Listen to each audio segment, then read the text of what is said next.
I do this regularly when I you should, when I too. need to Yes. when I need a cheering Very up. comfortable. Is I'll go and watch the outtakes of you with Carol Burnett and various others, Dick Van Dyke and some of those, and tears start rolling down my face after a while. Sorry to hear that. You should get to some sort of medical assistance then. Yes, I probably. should. But those had to be total, just pure fun to do. It doesn't get any better than that. It really doesn't. I mean, to fall into that, first of all, to come out to Hollywood, I knew nothing about that end of show business, about film and all of that, and to fall into the arms of Ernest Borgnine and have him guide me through the first 3 years of McHale's Navy. Very kind guy.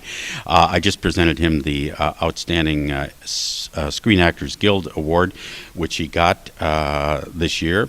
He's 95 years old. He's been in the business for forever, and he's done 165 movies. Married to a beautiful wife, yes, Tova. Tova, yes, and so to go from that, a couple of my own shows which went in the toilet and are still there, and then to find Carol, and I used to just like guest. The first year I think I guested on 2 or 3 shows, and then the next year was 5, and then finally she said, "This is stupid. Why don't you just be a regular on the show?" And I said, "Well," because they were doing 33 shows a year, and I said, "I'll tell you what I'll do. I'll do 32 shows, and I'll leave 1 week open in case I get something else." During that time. I think that was a smart move on your part. Well, actually, I guested during that week on her show. Yes. So I was actually doing 33 shows, yeah. Well, But it was the best. Well, and of course, that launched you in a permanent sense on the American canvas. And, of course, that work that you did, that body of work with Carol, and of course, we'll get to other things after that. But that pretty much is permanent and part of American comedy history.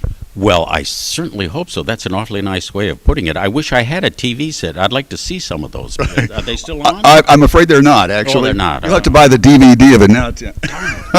Now, That's going to be costly. 6 Emmys, my goodness, that's a lot. Where are you putting those 6 and a things? half, actually. I did a local Emmy show, and you only get a smaller one, so I have the 6 and a half. Oh, I thought maybe the half was for Dorf or something. I think sometimes the only reason I got Emmys was because of my acceptance speeches, because I never thanked anybody that had anything to do with the business. I never a manager or anything of that nature. The first year I got one, I thanked everybody at the Tarzana Pitch and Putt. They had just put in a new Mark Twain hole with the windmill and everything, and I congratulated them on that. Did you make the ball through the? Yes, I told them how difficult it was too, and you could buy a big gulp at the restaurant and everything for 74 cents. So I thanked them, and people were just staring at me, going, "What are we doing here?" And then You seem to have that effect on most yes, people. I do, don't I?